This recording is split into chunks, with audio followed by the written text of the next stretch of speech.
नमस्कार दोस्तों, एग्जाम कौशल YouTube channel पर आपका बहुत बहुत स्वागत है। आज जो मैं आप लोगों के लिए लाने जा रहा हूँ वो है जनरल साइंस की क्लास, जिसमें हम लोग आज स्टडी करेंगे कोशिका विज्ञान के बारे में। और कोशिका विज्ञान या कोशिका विभाजन के बारे में अगर हम समझे तो सबसे पहले आज मोस्ट इम्पोर्टेंट हमको स्टडी करना है समसूत्री विभाजन क्या होता है। तो समसूत्री विभाजन को आज हम पढ़ेंगे, जिसे अंग्रेजी में मिटोसिस या माइटोसिस भी कहा जाता है। तो इसके बारे में हम अध्ययन करेंगे। चलिए तो बिना कोई समय गवाए आरंभ करते हैं आज की कक्षा। सबसे पहले अगर हम कोशिका विभाजन की बात करते हैं तो कोशिका विभाजन आवश्यक क्यों है, इसे देख लेते हैं। तो जीवों में पाई जाने वाली समस्त कोशिकाएं विभाजित होकर अपनी ही जैसी संतति कोशिकाओं का निर्माण करती है। इस घटना को कोशिका विभाजन कहते हैं। कोशिका विभाजन में पहले ये इंपॉर्टेंट चीजें, पहली खास बात क्या है कि कोशिका विभाजन में सबसे पहले डीएनए का द्विगुणन होता है और फिर केंद्रक एवं कोशिका द्रव्य का विभाजन होता है। तो ये इस तरीके से ये प्रोसेस होती है और इस प्रोसेस के ही फलस्वरूप क्या होता है या इस प्रोसेस के ही बेसिस पे क्या होता है, कोशिका विभाजन होता है। अब सीधी सी बात है, कोशिका विभाजन क्यों आवश्यक है? क्योंकि सीधी सी अपने जैसी जाति को बनाए रखने के लिए कोशिका विभाजन बहुत आवश्यक है। चाहे वो एक कोशिकीय जीव हो, चाहे वो बहुकोशिकीय जीव हो, सभी के अंदर कोशिका विभाजन होता है। लेकिन कोशिका विभाजन सब में कुछ अलग अलग प्रकार का होता है। जैसे इसीलिए हमने क्या करा है, अध्ययन के लिए कोशिका विभाजन को मुख्यतः 3 रूपों में बांटा है। सबसे पहला है असूत्री विभाजन, दूसरा है समसूत्री विभाजन और तीसरा है अर्धसूत्री विभाजन। अब असूत्री विभाजन को कहा जाता है एमिटोसिस डिवीजन, समसूत्री को मिटोसिस डिवीजन और अर्धसूत्री को मायोसिस डिवीजन अंग्रेजी में कहा जाता है।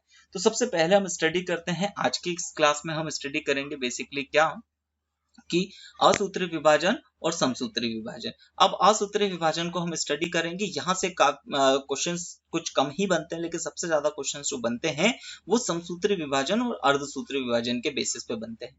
आप लोग वीडियो के अंत तक बने रहिएगा। यहाँ पर मैं आप लोगों को सारी चीजें समझाने के बाद और भी चीजें काफी अच्छी तरीके से क्लियर हो, इसीलिए मैं आप लोगों के लिए क्या लाऊंगा, तो समसूत्री विभाजन को समझाने के लिए मैं एक छोटा सा एनिमेशन वीडियो और इसी वीडियो के अंत में लेके आऊंगा, ताकि काफी अच्छी तरीके से आप लोगों को सारी चीजें विजुअलाइज करके क्लियर हो।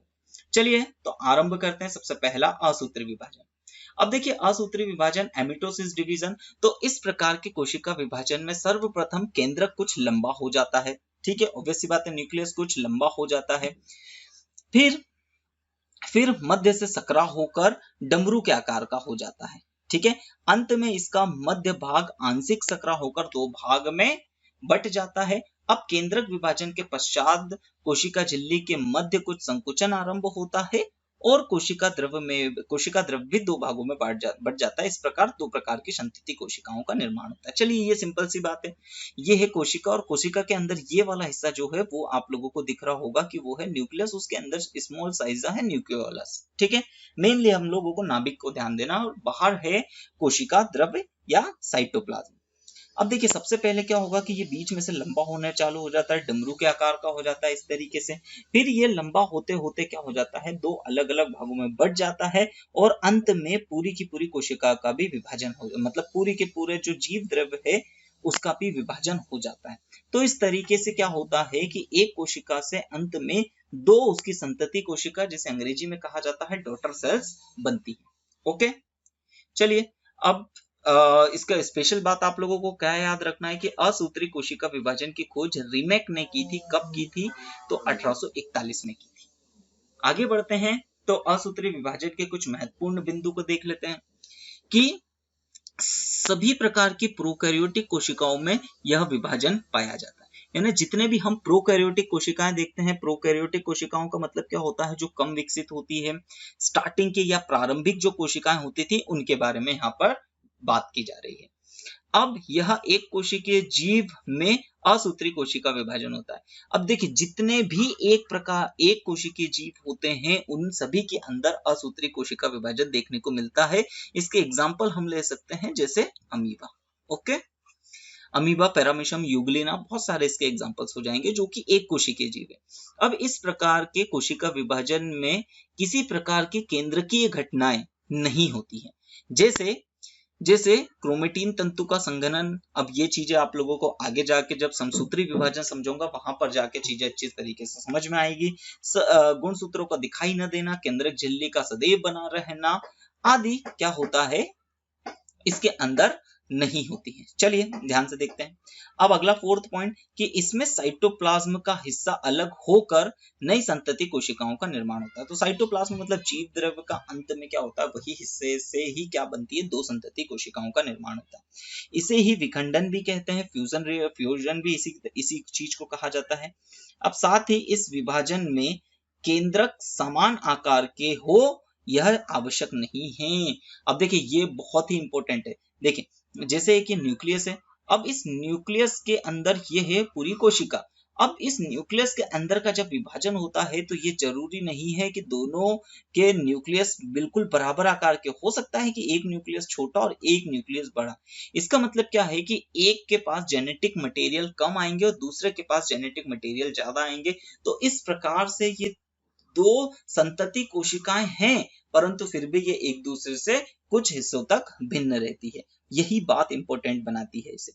अब अतः क्रोमेटिन पदार्थ का आपस में वितरण संतति कोशिकाओं के अंदर असामान्यताएं उत्पन्न करता है।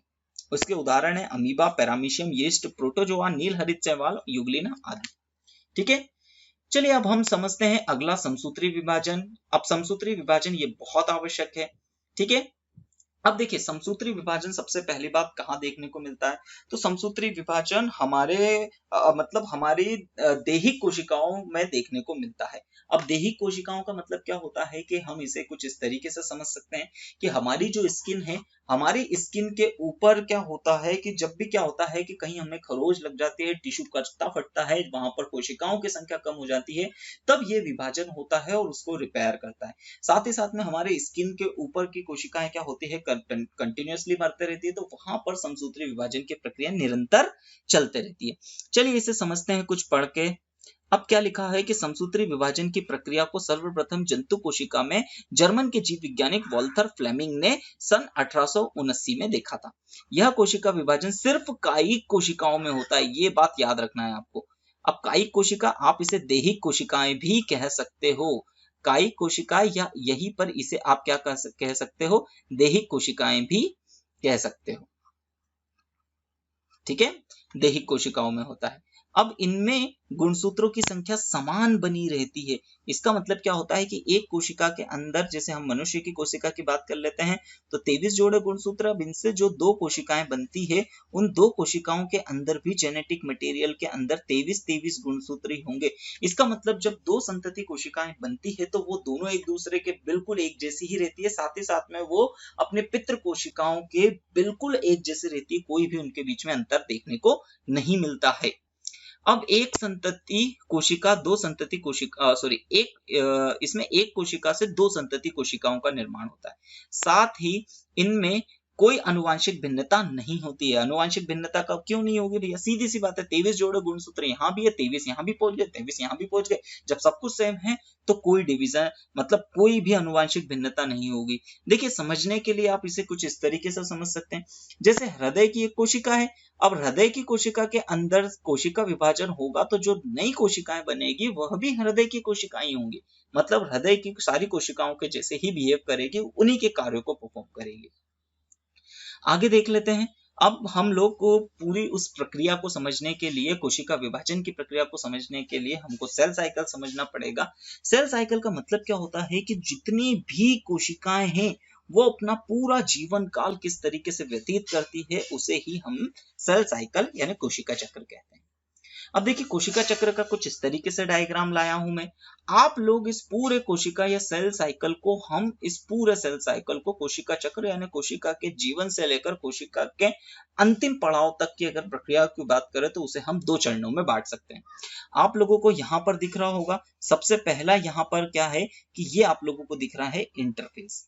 ये इंटरफेस जिसे हिंदी में अंतरावस्था भी कहा जाता है, एक ये है। तो पूरा यहां से यहां तक ये है इंटरफेस। फिर एक दूसरा स्टेप है जिसे हम बोल सकते हैं सेल डिवीजन स्टेप, या इसे ही मिटोसिस स्टेप भी कहा जाता है।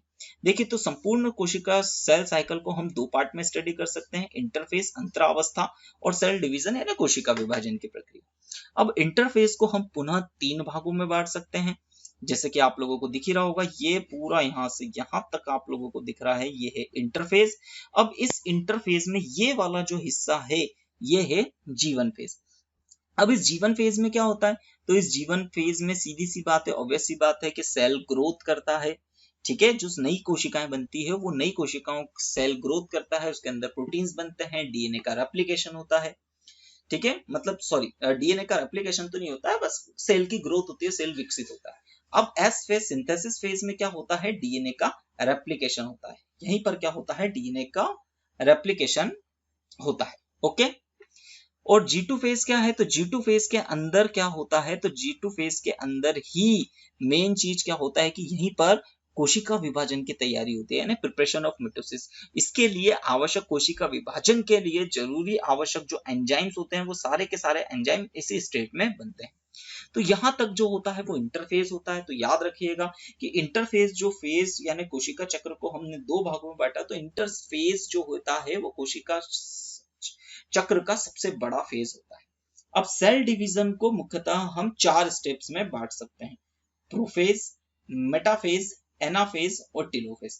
और जबकि ये जो कैरियोकाइनेसिस प्रोसेस क्या है, तो कैरियोकाइनेसिस के अंदर क्या होता है, कोशिका द्रव्य का विभाजन होता है, जबकि ये चार स्टेप जो होती है वो केंद्रक के विभाजन के लिए हमने बनाई है। चलिए आगे और समझते हैं इन चीजों को। देखिए तो उसी का थोड़ा सा रे डायग्राम एक और बार मैं आप लोगों को ले आया हूं। कोशिका चक्र को दो स्टेप में बांट सकते हैं, अंतरावस्था और समसूत्री विभाजन, इंटरफेज और मिटोटिक फेज। इंटरफेज में जीवन फेज यानी गैप वन, सिंथेसिस फेज और G2 फेज। जबकि कैरियोकाइनेसिस में अगर हम समसूत्री विभाजन की बात करें तो उसमें दो पार्ट में विभाग सकते हैं, कैरियोकाइनेसिस और साइटोकाइनेसिस। कैरियोकाइनेसिस के अंदर किसका विभाजन होता है, तो कैरियोकाइनेसिस के अंदर केंद्रक का विभाजन होता है।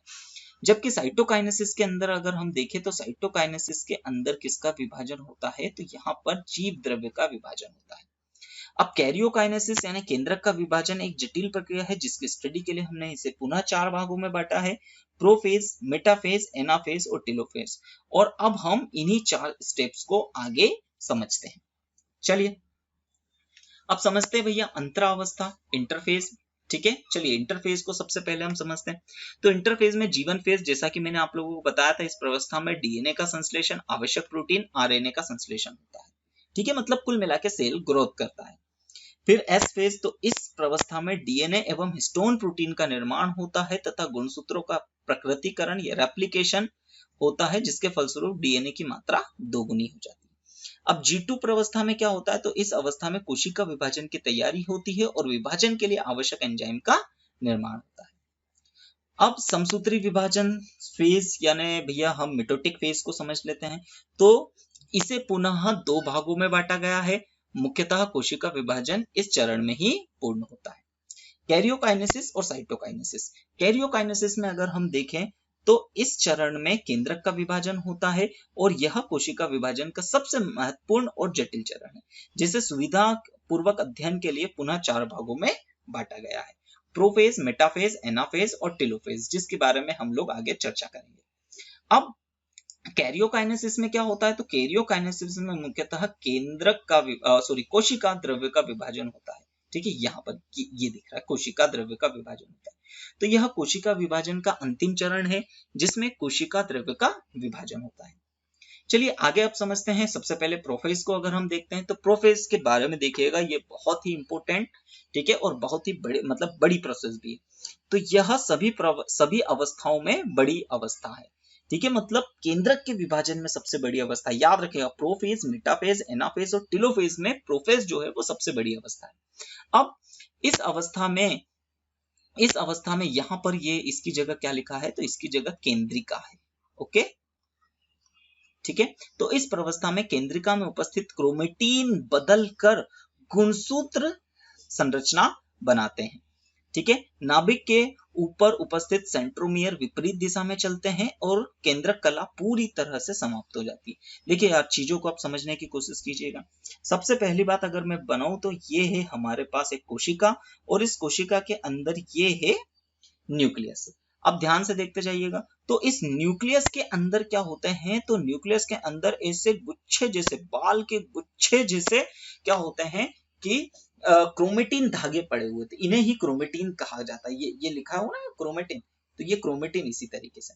अब क्या होता है, तो प्रोफेज की फर्स्ट स्टेज में क्या होता है, तो प्रोफेज जैसी फर्स्ट स्टेज में क्या होता है कि यही जो क्रोमेटिन धागे होते हैं ये कुछ इस तरीके से बदलकर गुणसूत्रों का निर्माण कर लेते हैं, ये कुछ इस तरह से।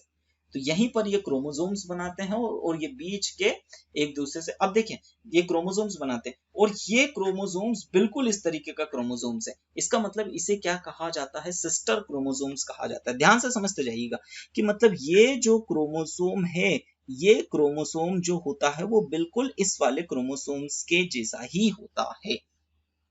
ओके, यानी यहीं पर क्या होता है, जो डीएनए का डुप्लीकेशन हुआ था, डीएनए 2 बार में 2 भागों में बटा था, मतलब 2 बार डीएनए बन गया था, तो एक बार यहां पहुंच जाता, एक बार यहां पहुंच जाता। इसे संतति क्रोमोसोम्स, एक एक को संतति क्रोमोसोम्स कहते हैं हम लोग। अब साथ ही साथ में केंद्रक के अंदर ये इसमें बदल गया, जबकि ये ऊपर की, ये जो केंद्रक के ऊपर की ये जो झिल्ली होती है, इस झिल्ली का क्या होता है, मतलब इस झिल्ली का डिप्लेशन होना शुरू हो जाता है और ये झिल्ली दिखना बंद हो जाती है। साथ ही साथ में यहाँ पर क्या होते हैं, तो कोशिका, अगर हम बात कर लेते हैं तो नाभिक के दोनों तरफ क्या होते हैं, सेंट्रोमियर जो होते हैं, वो सेंट्रोमियर क्या हो जाते हैं, विपरीत दिशाओं में जाने लगते हैं। ठीक है, देखिए मैं फिर से आप लोगों को बोल रहा हूँ, थोड़ा सा आप सब्र बनाए रखिएगा। अंत में मैं आप लोगों को इसी चीज का एक एनिमेटेड वीडियो लाऊंगा, तो आपको ये सारी चीजें काफी अच्छी तरीके से क्लियर हो जाएगी। चलिए इस अवस्था के कुछ महत्वपूर्ण बिंदु देखते हैं। यह विभाजन की प्रथम अवस्था है, सीधी सी बात है, समझ में आ ही रही होगी। इस अवस्था में केंद्रक झिल्ली यानी न्यूक्लियर मेम्ब्रेन और केंद्रिका विलुप्त हो जाती है। बिल्कुल सीधी सी बात है, ये ऊपर की ये जो झिल्ली है वो खत्म हो जाती है। अब केंद्रक द्रव्य विलुप्त हो जाता है, केंद्रक के अंदर जो द्रव्य भरा था वो भी पूरी तरीके से समाप्त हो जाता है। क्रोमेटिन धागे, ठीक है, क्रोमेटिन थ्रेड जो होते हैं, जिनके बारे में बाल जैसे गुच्छे बताया था, ये सिकुड़कर गुणसूत्र, ये क्रोमोसोम्स यानी गुणसूत्र में बदलने लगते हैं। अब सेंट्रोसोम क्या होता है, तो ये दो स्ट्रक्चर्स जो बताए हैं सेंट्रोसोम, ठीक है, जिसे तारक केंद्र भी कहा जाता है। आप लोगों को कोशिका के कोशिकांग वाले टॉपिक में मैंने सारी चीजें अच्छी तरीके से समझाई है। अब सेंट्रोसोम जो होता है वो सेंट्रियोल में बदलकर विपरीत ध्रुवों की तरफ जाने लगते हैं। चलिए आगे आप समझते हैं, तो इसके कुछ डायग्राम को आप लोगों को देखिए, ये थोड़ा सा मैंने डायग्राम लाया हूं, इस डायग्राम को हम लोग थोड़ा सा अच्छी तरीके से समझने की कोशिश करते हैं। चलिए ध्यान से देखते हैं, इस डायग्राम में सारी चीजें आप लोगों को समझ में आती है, ठीक है। चलिए अब समझते हैं, तो यहाँ पर ये चीज क्या है, तो ये है ऊपर का, जिसे ही हमने क्या कह रहे हैं भैया, इसे ही कह रहे हैं सेंट्रियोल, ठीक है, सेंट्रियोल। और ये एक के पीछे एक है, मतलब इसकी संख्या कितनी रहती है, प्रोफेज वाली स्टेप में 2 होती है।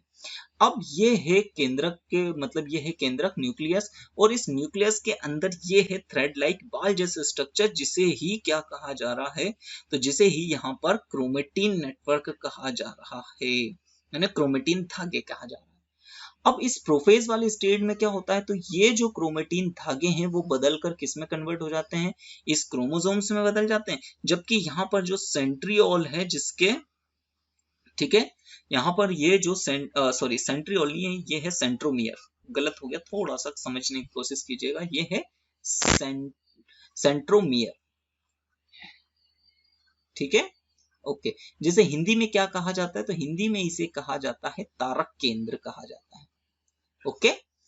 अब ये क्या होते हैं, तो ये संख्या में यहाँ पर प्रोफेज वाली अवस्था में 2 होते हैं, तो एक क्रोमोसोम्स एक इस तरफ जाने लगता है और दूसरा उसके विपरीत, यानी क्या होता है कि ये दोनों इस तरीके से एक के एक मतलब ध्रुवों पर पहुंच जाते हैं। और यहाँ पर ये पूरी तरीके से, अब आप लोग देख पा रहे होंगे कि जो केंद्रक के ऊपर की झिल्ली है वो पूरी तरीके से समाप्त होते हुए यहाँ पर आपको दिख रही है। चलिए आगे बढ़ते हैं, तो ये मैंने आप लोगों को प्रोफेज बताया है, अब मेटाफेज को हम समझते हैं। तो मेटाफेज में चीजों को समझने की कोशिश कीजिएगा कि इस अवस्था में सभी गुणसूत्र तुर्क सूत्रों यानी स्पिंडल फाइबर, अब तुर्क सूत्र स्पिंडल फाइबर क्या होते हैं, ये मैंने आप लोगों को कहा था कि ये वाला तुर्क सूत्र या स्पिंडल फाइबर जैसा टॉपिक मैं आप लोगों को कोशिकांग, जब मैं आप लोगों को टॉपिक पढ़ा रहा था वहां पर कहा था कि सेल डिवीजन में बताऊंगा। चलिए अब देखते हैं इसे। तो देखिए ये है हमारे पास तारक केंद्र, तारक केंद्र जिसे सेंट्रोमियर कहा जा रहा है।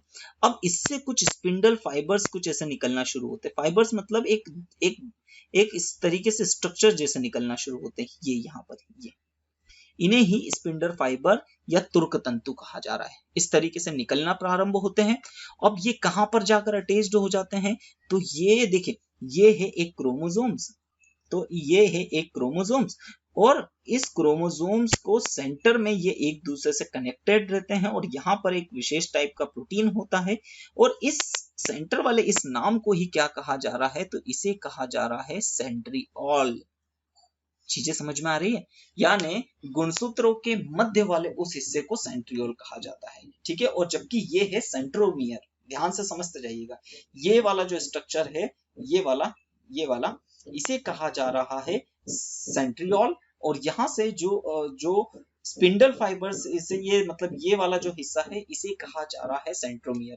इससे स्पिंडल फाइबर्स निकलते हैं, और ये स्पिंडल फाइबर जाकर किससे कनेक्ट हो जाते हैं, इनके सेंट्रियोल से जाकर क्या हो जाते हैं, इस तरीके से कनेक्ट हो जाते हैं, जो कि आपको इसके अगले डायग्राम में दिख रहा होगा।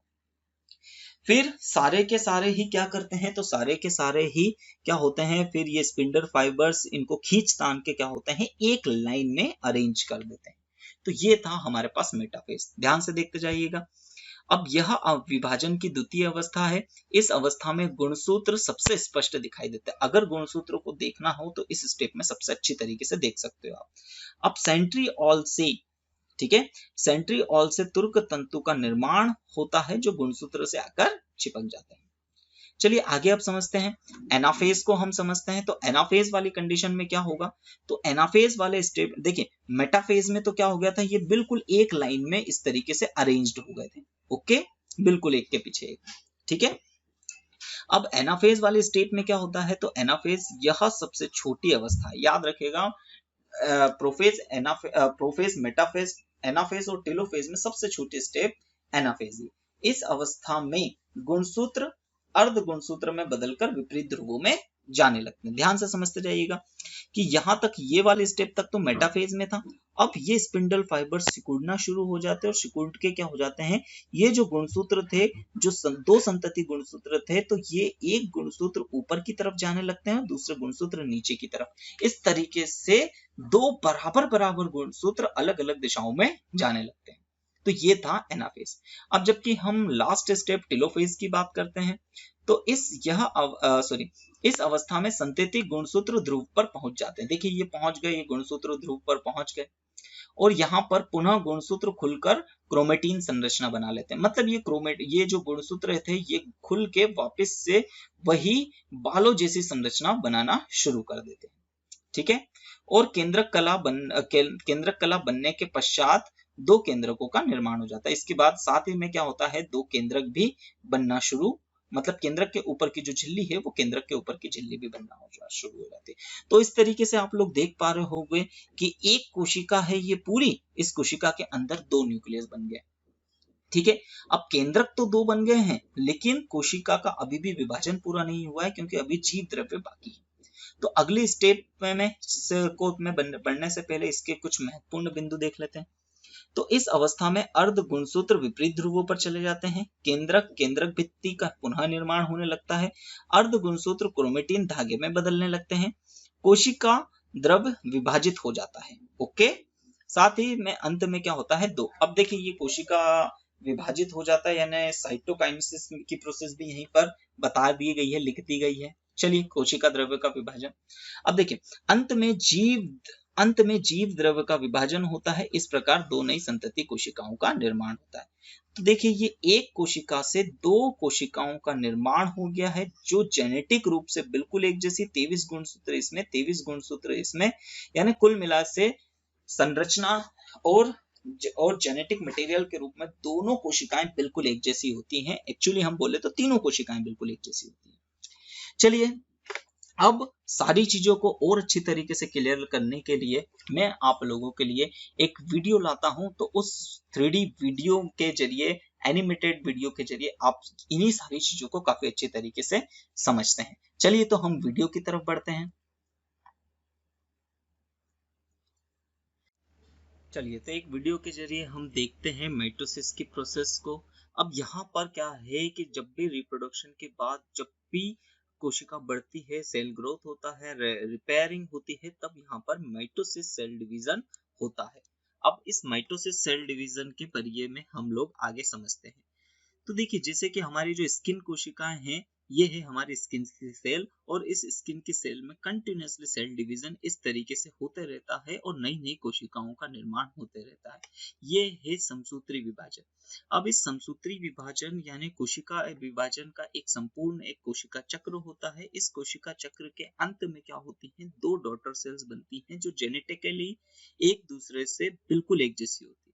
चलिए अब इसके केंद्रक में हम चलते हैं। तो केंद्रक में जो क्रोमोसोम्स होता है वो किससे संघनित होता है, तो इसके अंदर मैंने आप लोगों को बता चुका हूं कि जो जाल जैसी संरचनाएं होती है जिसे क्रोमेटीन कहा जाता है, जो कि इस स्टोन प्रोटीन के ऊपर, ये गोल गोल स्ट्रक्चर आपको दिख रहा होगा जो कि स्टोन प्रोटीन है, इसके स्टोन प्रोटीन के ऊपर जमा हुआ रहता है और यहीं पर डीएनए का रेप्लिकेशन भी होता है और जिससे अंत में क्रोमोसोम से दो सिस्टर क्रोमोसोम्स बनते हैं। ये है कोशिका चक्र, जो कि मैं आप लोगों को पहले भी डिस्कस कर चुका हूं। अब देखिए, इस कोशिका चक्र को, पूरे कोशिका चक्र को हमने दो पार्टों में स्टडी किया है। सबसे पहला फेज है इंटरफेज। अब इस इंटरफेज में 3 स्टेप में हमने डिवाइड किया है। इंटरफेज की सबसे पहली अवस्था अगर हम देखें तो जीवन फेज। इस जीवन फेज में क्या होता है, तो कोशिका द्रव्य के अंदर उपस्थित कोशिकांग डबल हो जाते हैं, जैसे सेंट्रियोल्स जो होता था कि वो डबल हो जाता था जो तारक के अंदर। सिंथेसिस फेज में क्या होता है, तो केंद्रक के अंदर डीएनए का रेप्लिकेशन, डीएनए दो प्रकार से बन जाता है। G2 फेज में क्या होता है, आवश्यक एंजाइम्स का निर्माण होता है ताकि कोशिका विभाजन हो सके। अब हम आगे वाले स्टेप को अगर देखा जाए तो आगे वाले स्टेप्स के लिए हम मेटाफिटिस फेज, यहीं पर कोशिका विभाजन प्रारंभ होता है और इस कोशिका विभाजन के फलस्वरूप अगर हम चीजें देखें तो मेटासिस को हम 3 फेज, प्रोफेज, मेटाफेज, एनाफेज और टेलोफेज 4 अवस्थाओं में बांट सकते हैं। चलिए समझते हैं प्रोफेज में क्या होता है। तो प्रोफेज में देखिए, ये जो गुणसूत्र है, इस सिस्टर क्रोमेटिड जो बने हैं, इसके सेंटर वाले हिस्से को सेंट्रियोल्स कहा जाता है। अब ये जो तारक केंद्र है, इनसे स्पिंडल फाइबर, तुर्क तंतु निकलते हैं और जो कि इनके मध्य में उपस्थित सेंट्रियोल्स से आकर क्या हो जाते हैं, जुड़ जाते हैं। जो गुणसूत्रों के केंद्र में होता है, गुणसूत्रों के मध्य वाले पार्ट से आकर क्या हो जाते हैं, जुड़ जाते हैं। और यहाँ पर क्या होता है, देख सकते हो आप, ये ध्रुवों की तरफ जाने लगे हैं और इसी फेज में क्या होता है, ये अच्छी तरीके से इनसे जुड़ जाते हैं। कहाँ से, मध्य क्रोमोसोम्स के मध्य वाले भाग से जुड़ जाते हैं और साथ ही साथ में ये एक लाइन में व्यवस्थित होना शुरू हो जाते हैं। अब यहीं से शुरू हो जाता है मेटाफेज। मेटाफेज में क्या होता है, जितने भी क्रोमोसोम्स होते हैं वो बिल्कुल एक ही लाइन में क्या हो जाते हैं, अरेंज्ड हो जाते हैं, कुछ इस तरह से।